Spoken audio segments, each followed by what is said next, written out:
bienvenue dans un nouveau carnet de bord. Aujourd'hui on est mardi et je démarre un carnet de bord et je suis en retard comme d'habitude. J'espère que vous allez bien, je suis ravie, le soleil est de retour dans le sud après un week-end complètement sous l'eau. Effectivement on avait donc une tempête ce week-end dans le sud. On a passé le dimanche enfermé quasiment toute la journée à lire, rester cocooning, etc. Parce que on a même dû s'enfermer avec les volets fermés, tellement la tempête était intense. Mais depuis hier, le soleil est de retour et aujourd'hui particulièrement, donc ça fait du bien au moral. Voilà, le printemps arrive. Bref, je viens pas vous parler de météo, mais je viens vous parler lecture. J'ai donc terminé... J'ai mon chat qui est juste à côté si vous entendez le bruit. J'ai donc terminé L'art meurtrier du lait de coco de Mia P. Manansala, qui est paru au Cherche Midi, qui était donc annoncé comme un cozy mystery. Je l'ai terminé et comme je vous le disais dans mon précédent carnet de bord, mon avis était assez mitigé et il l'est toujours. Voilà. C'est pas un coup de cœur, enfin voilà, je l'ai trouvé, c'était sympa, c'était sympathique.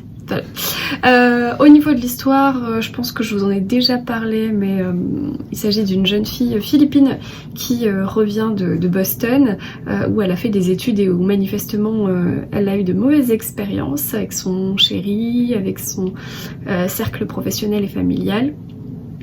Elle revient dans la ville de je sais pas quoi, bref, et elle vient travailler en fait pour le restaurant de sa tante Tita Rosie, qui est un espèce de fast-food philippin à la très bonne réputation, et malheureusement en fait un de ses ex, Derek, passe son temps à venir manger au restaurant pour critiquer la cuisine de sa tante, et critiquer mais en tant que vraiment critique culinaire, donc pas juste dire que c'était pas bon.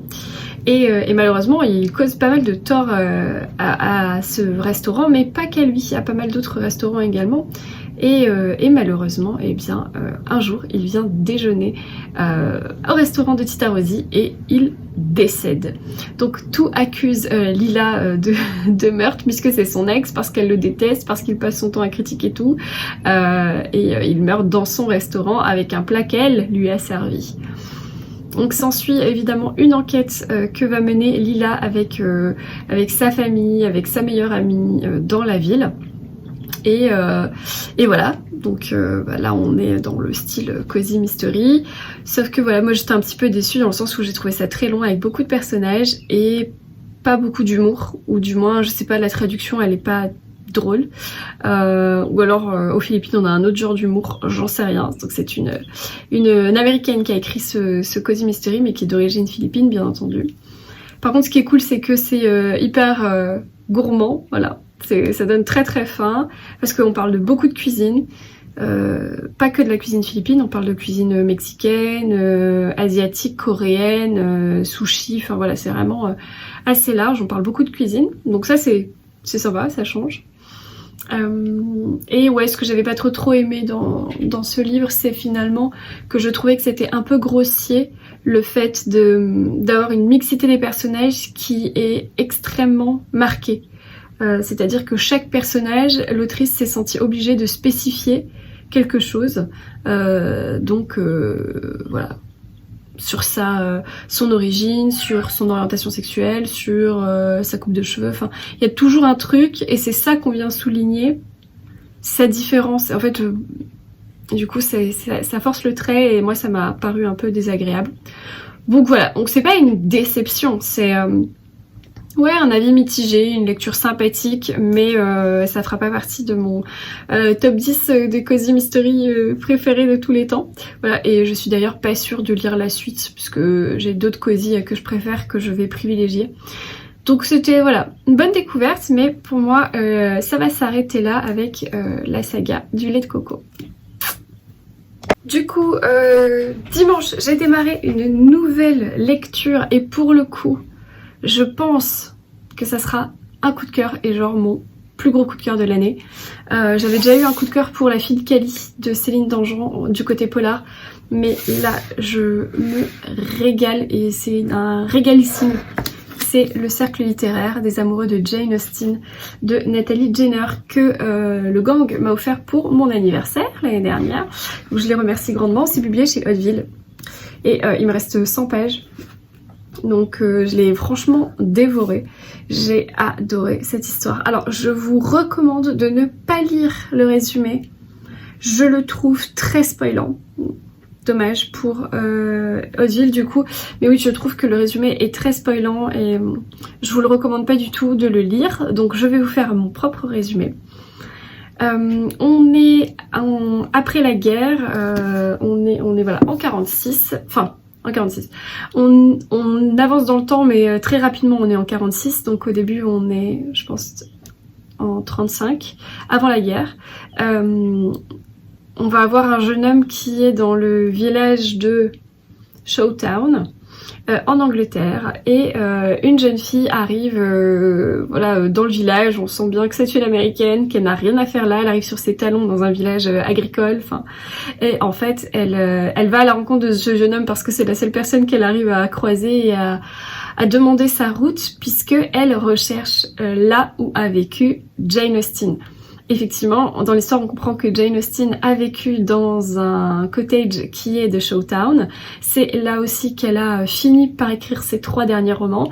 Et elle a aussi, je crois, sa mère et sa sœur qui sont enterrées dans le cimetière de la ville, enfin du village.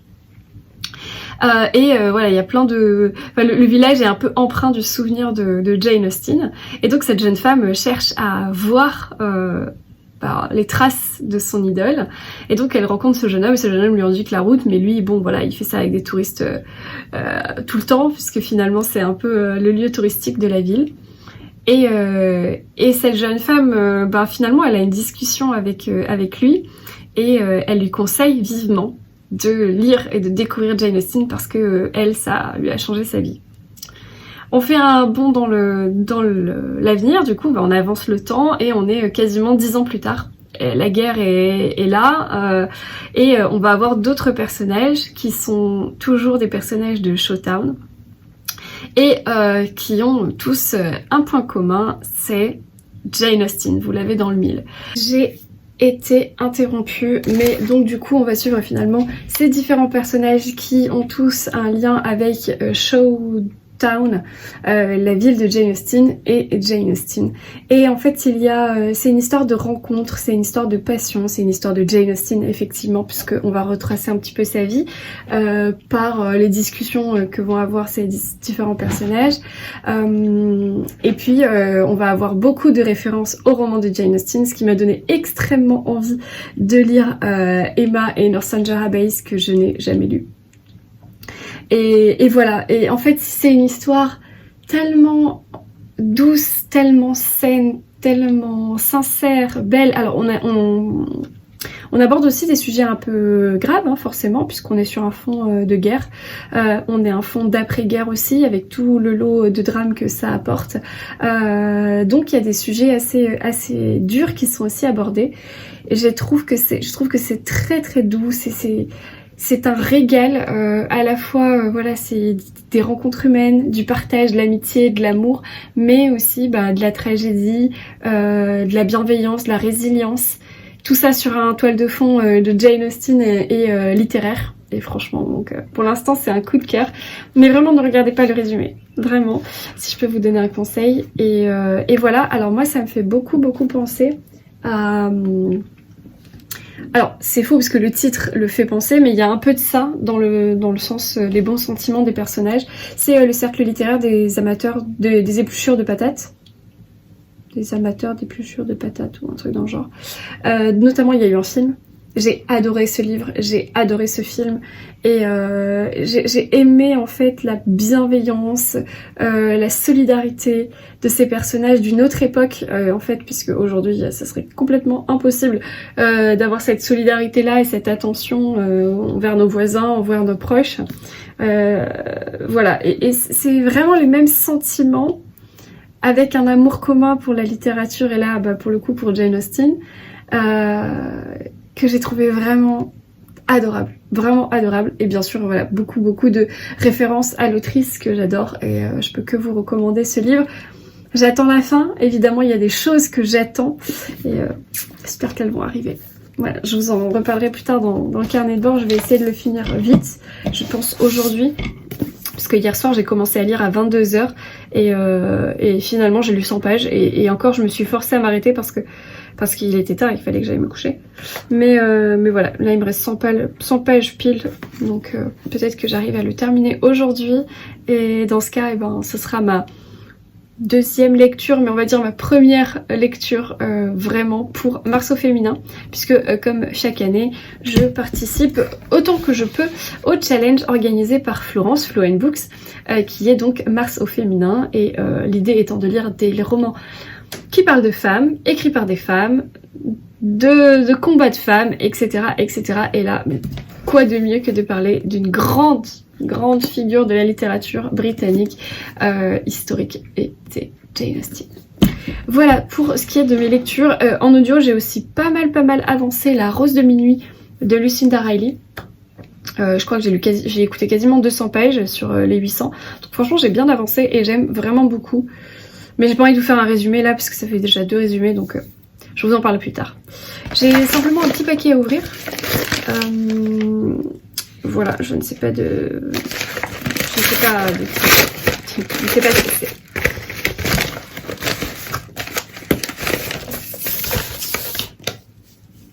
Ah, ok, d'accord. D'accord. Rien à voir. Je m'attendais au livre en fait de Serena Giuliano, mais en fait pas du tout. Rien à voir, c'est donc un polar. En fait c'est la maison d'édition Issia & Co qui m'a envoyé une nouveauté. Vous savez Issia & Co, Issia & Co. C'est la maison d'édition l'anciennement Slatkin. C'est notamment voilà Slatkin qui a édité Luca di Fulvio jusqu'à son décès, et c'est une maison d'édition avec qui j'aime beaucoup collaborer. Alors du coup je reçois un roman de Maxime Girardot que je n'ai encore jamais lu, mais dont j'en ai fortement entendu parler par Triple L de Magdalena. Je crois qu'elle a déjà tout lu ou un truc dans le genre. Et du coup c'est Je te mens de Maxime Girardot, et je suis ultra fan de la couve. Donc je sais pas si vous voyez bien, mais là on dirait qu'il y a Paris. Ouais, Paris, hein. Ouais, Paris, derrière une espèce de la Défense, et là on dirait que c'est dans une genre de bibliothèque un peu sombre, un peu satanique, je sais pas trop. Le montage est super cool. Alors, le résumé est pas long. Un corps affreusement défiguré, aucun indice et un suspect muré dans le silence, l'enquête de la commandante Castro se présente mal.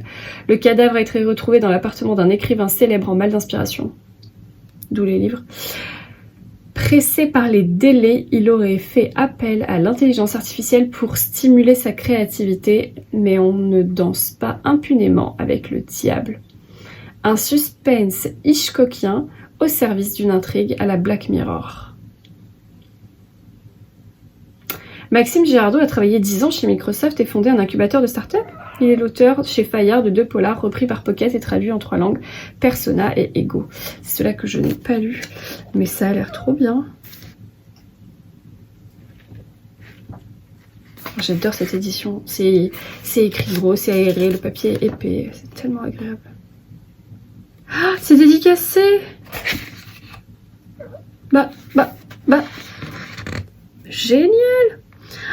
Alors, pour Estelle, avec Je te mens, je t'invite à suivre Max et sa relation étrange avec Loïc, sa muse artificielle. Mais on ne danse pas impunément avec le diable. Max. Oui, mon chat? Ça te donne envie? Ça te donne envie? Bon, en tout cas c'est drôle parce que je suis à fond à intelligence artificielle en ce moment, je suis en train de me former et apprendre beaucoup de choses. Donc j'ai trop envie de le lire. J'ai plus de place dans mon planning de mars et Nelson, viens, arrête de miauler, viens. Ah mais tu voulais être à la caméra. Tout s'explique. Et donc j'ai plus trop de place là en mars, mais peut-être pour avril ça pourrait être pas mal. J'ai tondu mon chat pour le printemps. Ça pourrait être pas mal, voilà. Donc je vais essayer de me le caser, en parler peut-être à Flo, je sais pas si elle aura reçu, mais en tout cas je ne sais pas qui je dois remercier, si c'est Itia ou si c'est Maxime Gérardo, mais dans tous les cas merci beaucoup pour cet envoi et cette dédicace complètement surprise. Et voilà, j'ai très hâte de commencer cette histoire. Je vous laisse, il faut que je retourne travailler, je vais aller me faire un petit café, il est 9h30 à peine, j'ai commencé tôt, j'ai l'impression qu'il est tard. Je vous laisse ici et je vous souhaite une bonne journée. Je vous dis à plus.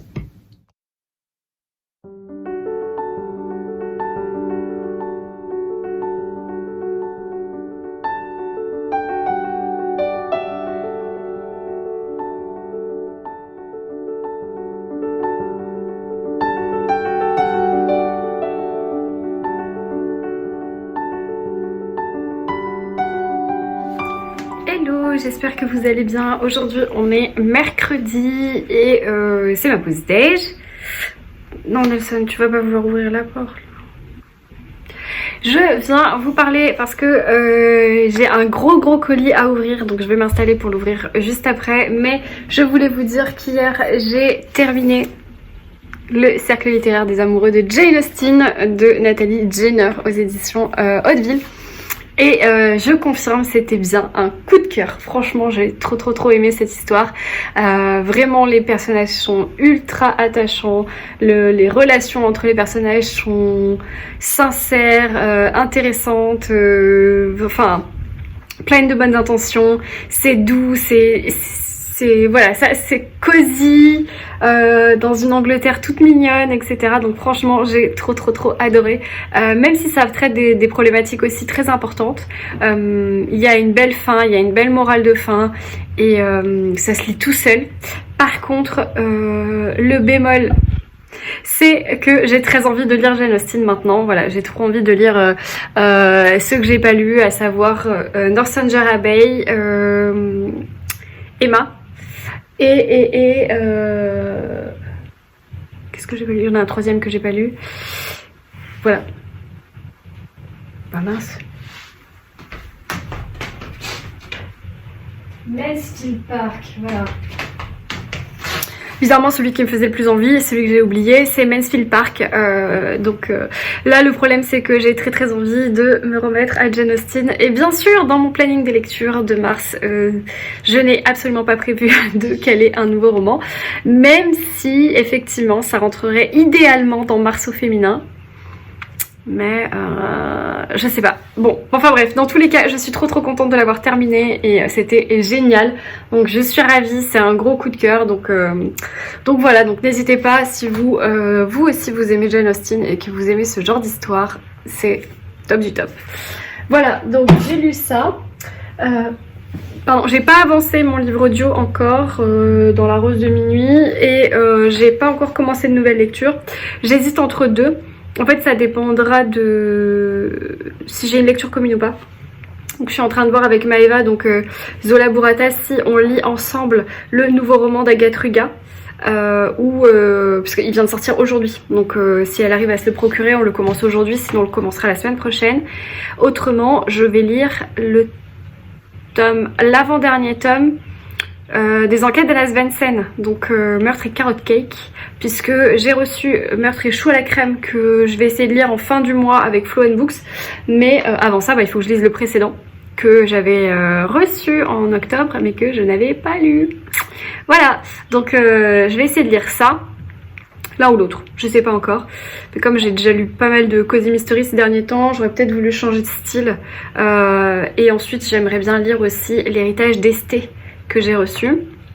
J'ai envie de lire plein de trucs, voilà. Mais je vous tiendrai au courant. En tout cas, pour l'instant, je vais ouvrir le paquet de livres de poche parce que je pense que je sais ce qu'il contient. Et je vous retrouve de suite.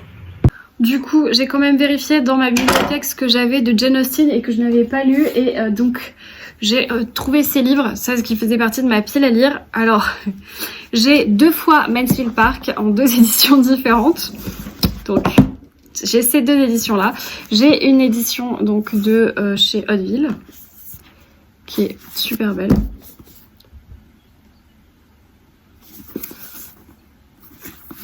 Voilà. Et j'ai l'édition de chez Archipoche qui est trop belle aussi. Et j'ai Emma en version le livre de poche. Voilà, donc ceux-là, je les ai pas lus. Enfin, donc ça ne fait que deux que j'ai pas lus et que je voudrais vraiment découvrir. Oh non. Vous avez le bruit des travaux. Bref, je vais essayer de terminer. Oh non, je sais pas si vous l'entendez bien, ça doit être hyper désagréable. Bref, en tout cas, j'ai envie de commencer Mansfield Park et j'ai comparé les deux éditions. Donc ce qui est fou, c'est que c'est le même traducteur. C'est Henri Villemain. Mais ensuite, il y a écrit édition revue, complétée et préfacée par Hélène Serres.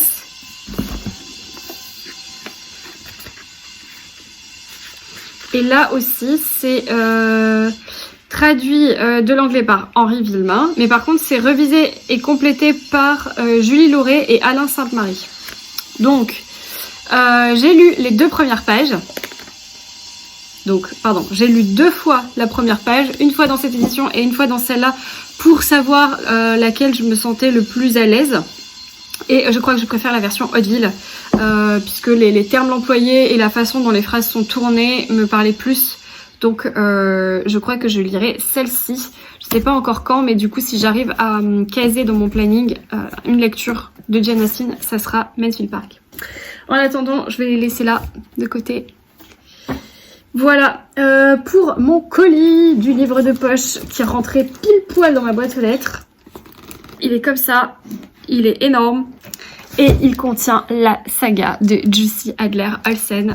Du coup, je suis trop contente parce que je peux enfin vous en parler correctement puisque, comme vous le savez, j'ai lu avec Fluent Books, nous avons lu le tome 1 de Jussi Adler-Olsen, de la saga donc du département V, département 5. De l'auteur et je vous avais dit que c'était parce que potentiellement on avait quelque chose de... Je dois pas ouvrir le bon truc là. Quelque chose de prévu avec Flo et qu'on pouvait pas trop en parler. Et au final ça y est, donc on peut vous en parler. Effectivement on organise un challenge de lecture pendant 2 mois sur 10 semaines très exactement. Donc c'est plus que 2 mois puisque nous proposons une lecture commune par semaine de chaque tome pour arriver au tome 10 qui devrait sortir au mois de mai. Mais bien sûr, rien ne vous oblige à lire les 10 tomes, rien ne vous oblige à lire dans le temps imparti. Enfin, c'est pas vraiment un temps imparti, c'est juste que chaque semaine, on ouvre une discussion de lecture commune par tome. Donc si, par exemple, là, on a ouvert la discussion pour le tome 1, la semaine prochaine, on ouvrira la discussion pour le tome 2. Mais si vous êtes au tome 1 dans 3 semaines, c'est pas grave, vous pouvez rejoindre à tout moment. En fait, l'idée c'est que chacun lise à son rythme, mais que les salons de discussion soient ouverts aux semaines imparties pour pas qu'il y ait de spoil, bien entendu, et que ça suive une certaine rythmique. Durant ces 10 semaines, on vous proposera des concours pour essayer de remporter ces tomes en collaboration avec le livre de poche et Albin Michel. Donc vous aurez des tomes en grand format et des tomes poche à remporter. Et surtout, on organise une petite surprise à la fin. Donc ça sera fin avril, début mai, on n'a pas encore les dates, mais avec Fluent Books, on devrait organiser une chasse aux livres dans Paris. Et on a trop hâte donc d'organiser ça et surtout de mettre à l'honneur les livres de Jussi Adler-Olsen. Voilà, donc ça va être trop bien. Et du coup, j'ai trop hâte parce que moi, je les ai lus. Enfin, j'ai lu que le tome 1 sur liseuse. J'ai les 3 premiers sur liseuse. Mais du coup, je les ai jamais vus en papier. Donc, je suis trop contente. Par contre, ils sont un peu... ils ont été un peu malmenés. Ok. Alors, donc le tome 1. Miséricorde. Trop bien. Voilà. Alors, il faudrait que j'arrive à prendre dans l'ordre. Alors, le dernier, c'est celle... Je vais les prendre dans l'ordre. Alors, comme ça, je vais vous les nommer. Non? Il n'y a pas la liste, là? Alors, c'est, voilà, Miséricorde. Tome 1. Tome 2, Profanation. Tome 3, c'est Délivrance. Sachant que Délivrance, il y a un film sur Netflix qui est déjà sorti. Voilà. Et sachant que toute la saga du département V va être adaptée sur Netflix très bientôt, mais on n'a pas encore les dates puisque ça va arriver. Ensuite, après Délivrance, on a Dossier 64. Après Dossier 64, on a L'Effet Papillon. L'Effet Papillon, La Promesse. Selfie. Victime 2117. Et Celle. Oh, c'est une énorme saga. C'est trop bien. C'est trop classe. Regardez-moi ça.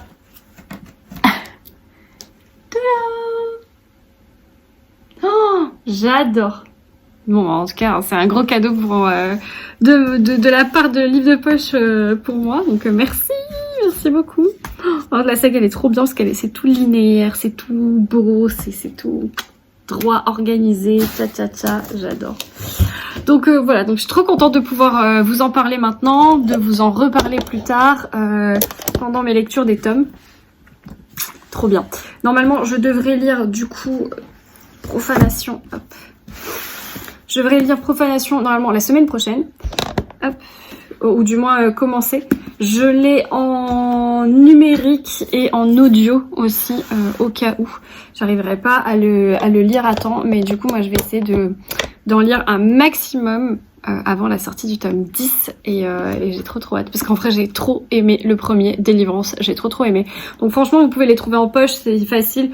Comme ça fait un moment qu'ils sont sortis, vous en trouvez aussi sur les sites d'occasion, vous en trouvez un peu partout, donc franchement n'hésitez pas et restez à l'affût parce qu'il y a des concours qui arrivent sur nos réseaux avec Florence, donc principalement sur Instagram pour pouvoir remporter ces livres. Je suis trop hâte, trop excitée par ce projet et je remercie bien sûr Albin Michel et Livre de Poche de nous faire confiance à Flo et moi pour ce challenge lecture et ces petites animations.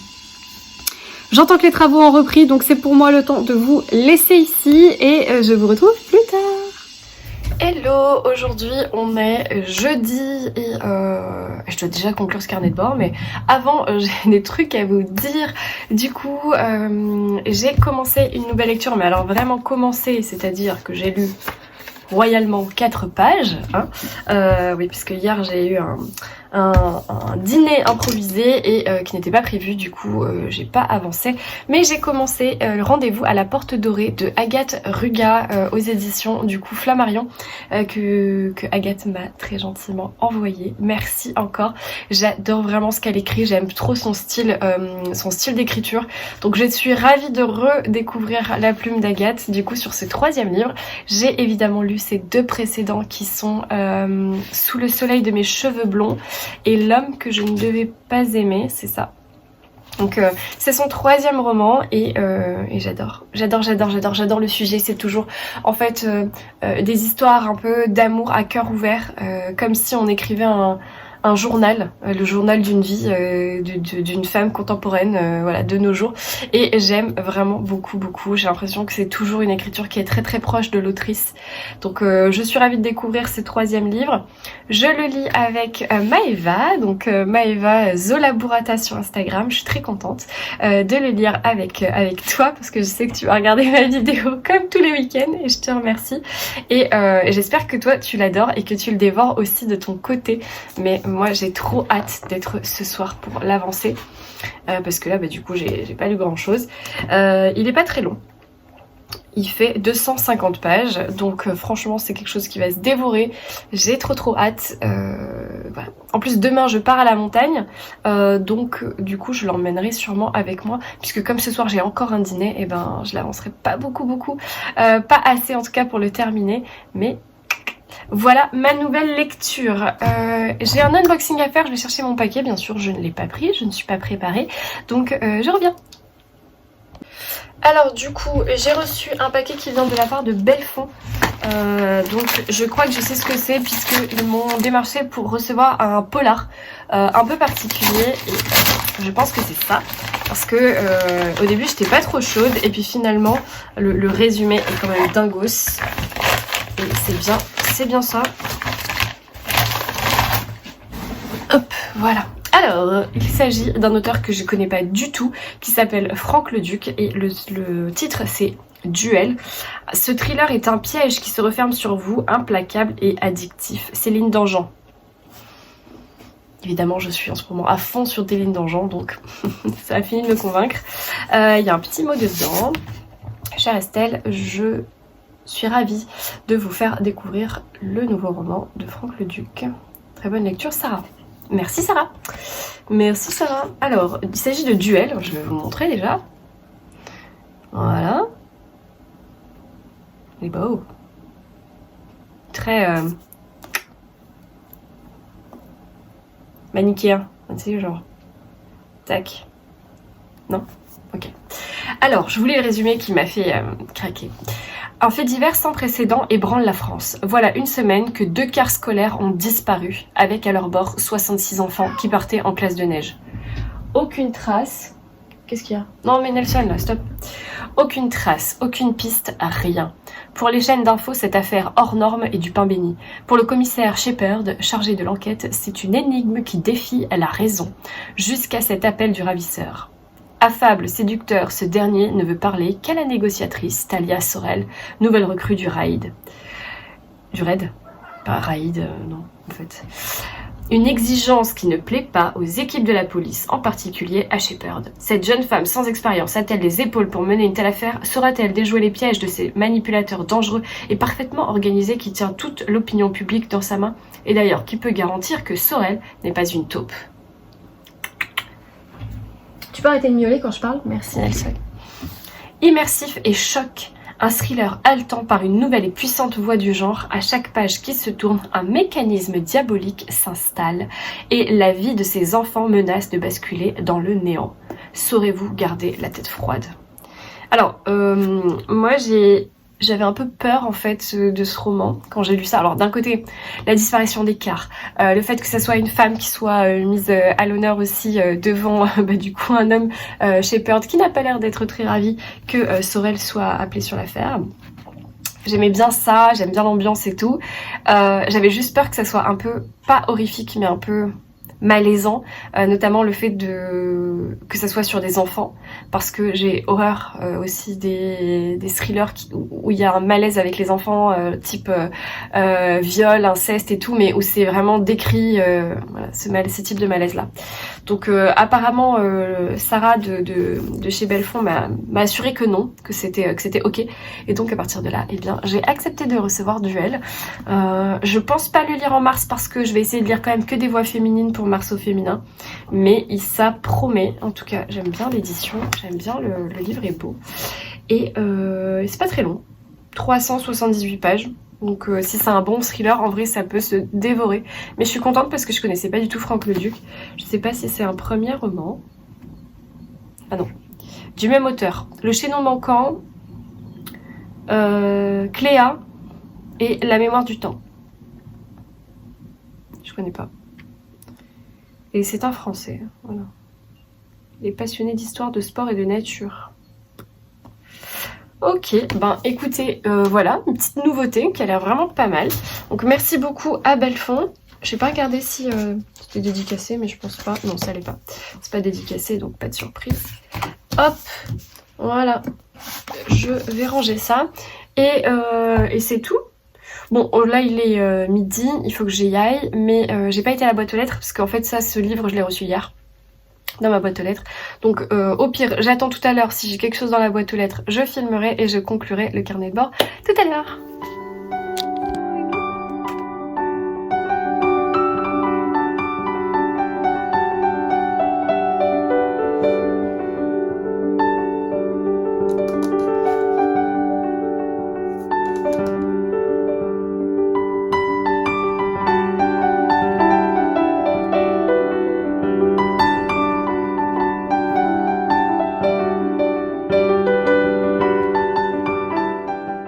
Bon bah du coup c'est la fin de journée, je suis toujours en train de bosser et j'ai pas encore terminé, et je vais conclure le carnet de bord ici parce que finalement je suis allée à la boîte aux lettres et je n'avais rien reçu, donc je vais pas rajouter des choses à dire. J'ai bien avancé par contre mon livre audio puisque j'avais des rendez-vous, notamment ce midi, donc j'ai fait des allers-retours en voiture et Je sais pas quel est ce reflet très bizarre.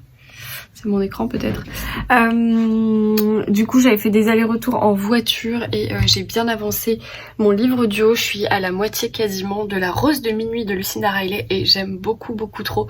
Donc franchement j'ai trop hâte de m'y remettre. En vrai là je dois créer des produits donc il y a moyen que je me mette un livre audio en fond sonore parce que j'ai pas vraiment besoin de réfléchir. Et comme ça j'avance un peu mes lectures audio. J'aime trop. Voilà, sinon quoi vous dire d'autre? Eh ben rien de spécial. Si vous voulez suivre le challenge de Jussi Adler-Olsen, c'est sur Instagram que ça se passe, donc n'hésitez pas à nous écrire à Florence ou à moi. Et il y a un concours du coup que je poste ce soir, jeudi soir, donc pour vous qui avez la vidéo demain vendredi, si vous voulez remporter les 3 premiers tomes de Jussi Adler-Olsen, n'hésitez pas à participer à ce concours et ne vous inquiétez pas, il y en aura d'autres durant les 2 prochains mois. On a trop hâte, ça va être trop bien. Voilà, du coup c'est avec mon chat qui regarde par la fenêtre, il veut pas sortir, il veut juste être là, regarder par la fenêtre. C'est avec Oscar du coup que je conclus ce carnet de bord. J'espère que vous avez pu noter quelques lectures et que vous passerez un bon week-end, une très belle semaine et que vous aurez de bonnes lectures. Je vous dis ciao!